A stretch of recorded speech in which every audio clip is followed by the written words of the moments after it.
2025-26ನೇ ಸಾಲಿನ ರಾಜ್ಯ ಮಟ್ಟದ ಕರ್ನಾಟಕ ಕ್ರೀಡಾಕೂಟವನ್ನು ಮುಖ್ಯಮಂತ್ರಿ ಸಿದ್ದರಾಮಯ್ಯ ತುಮಕೂರಿನಲ್ಲಿಂದು ಉದ್ಘಾಟಿಸಿದರು. ಈ ವೇಳೆ ಜಿಲ್ಲಾ ಉಸ್ತುವಾರಿ ಸಚಿವ ಡಾ ಜಿ ಪರಮೇಶ್ವರ್, ಶಾಸಕರಾದ ಕೆಎನ್ ರಾಜಣ್ಣ, ಜ್ಯೋತಿ ಗಣೇಶ್, ಬಿ ಸುರೇಶ್ ಗೌಡ, ಒಲಿಂಪಿಕ್ ಸಂಸ್ಥೆ ಅಧ್ಯಕ್ಷ ಕೆ ಗೋವಿಂದರಾಜು, ಅಂತಾರಾಷ್ಟ್ರೀಯ ಕ್ರೀಡಾಪಟು ಅನೂಪ್ ಶ್ರೀಧರ್ ಸೇರಿದಂತೆ ಮತ್ತಿತರರು ಉಪಸ್ಥಿತರಿದ್ದರು.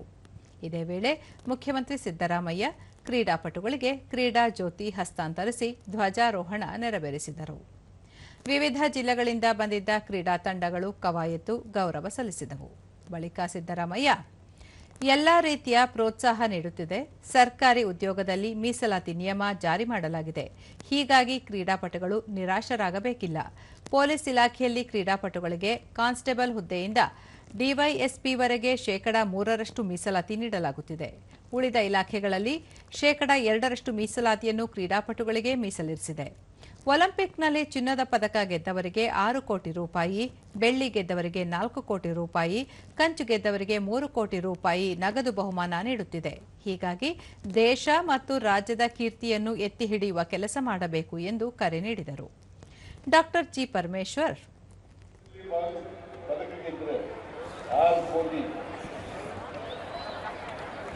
ಬೆಳ್ಳಿ ಗೆದ್ರೆ 4 ಕೋಟಿ,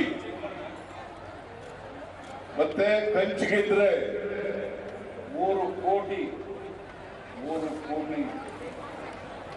ನೀವೆಲ್ಲರೂ ಕೂಡ ಒಲಿಂಪಿಕ್ ಅನ್ನ ಗುರಿ ಇಟ್ಕೊಂಡು ನಿಮ್ಮನ್ನೆಲ್ಲ ನೋಡಿದಾಗ ಅನ್ಸುತ್ತೆ ನಮ್ಮ ರಾಜ್ಯಕ್ಕೆ ಒಳ್ಳೆ ಭವಿಷ್ಯ ಇದೆ ಅಂತಕ್ಕಂಥ ಮಾತುಗಳನ್ನ ಹೇಳಲಿಕ್ಕೆ ಬಯಸ್ತಾ ಇದ್ದೀನಿ. ಡಾ ಜಿ ಪರಮೇಶ್ವರ್ ಮಾದಕ ವಸ್ತು ಮುಕ್ತ ರಾಜ್ಯವಾಗಬೇಕು ಎನ್ನುವುದು ಮುಖ್ಯಮಂತ್ರಿ ಸಿದ್ದರಾಮಯ್ಯ ಅವರ ಆದ್ಯತೆಯಾಗಿದೆ. ಮಾದಕ ವಸ್ತು ನಿರ್ಮೂಲನೆಗೆ ಈ ಕ್ರೀಡಾಕೂಟವೇ ನಾಂದಿಯಾಗಲಿದೆ. ಕ್ರೀಡೆಯಲ್ಲಿ ಎಲ್ಲರೂ ಪದಕ ಗೆಲ್ಲಲು ಸಾಧ್ಯವಾಗದೇ ಇದ್ದರೂ ಭಾಗವಹಿಸುವುದೇ ಮುಂದೊಂದು ದಿನ ಪ್ರಶಸ್ತಿ ಗೆಲ್ಲಲು, ಬದುಕು ರೂಪಿಸಿಕೊಳ್ಳಲು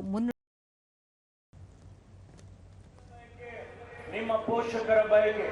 ಅದಕ್ಕಾಗಿ ಈ ಕ್ರೀಡಾಕೂಟವನ್ನ ನಾವು ಅದಕ್ಕಾಗಿ ಮೀಸಲಿಟ್ಟಿದ್ದೇವೆ ಎನ್ನುವಂತ ಮಾತನ್ನು ಈ ಸಂದರ್ಭದಲ್ಲಿ ಹೇಳೋದಕ್ಕೆ ಬಯಸ್ತೇನೆ.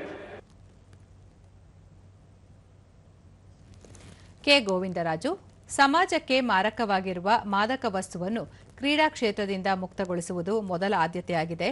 ಪ್ರತಿ ವರ್ಷ ಕನಿಷ್ಠ 500 ಮಂದಿ ಕ್ರೀಡೆಯ ವಿವಿಧ ಹಂತಗಳಲ್ಲಿ ಸಾಧನೆ ಮಾಡುವಂತೆ ಆಗಬೇಕು ಎಂದು ತಿಳಿಸಿದರು. ದೊಡ್ಡ ಅವಕಾಶಗಳು ಸಿಗ್ತದೆ ಅಂತ ಹೇಳೋದಕ್ಕೆ ಇಷ್ಟಪಡ್ತೇನೆ. ಕಲಾವಿದರು ಹುಲಿವೇಷ, ವೀರಗಾಸೆ, ಯಕ್ಷಗಾನ, ಬಯಲಾಟ ಇತ್ಯಾದಿ ನೃತ್ಯ ಪ್ರದರ್ಶನ ನೀಡಿದರು.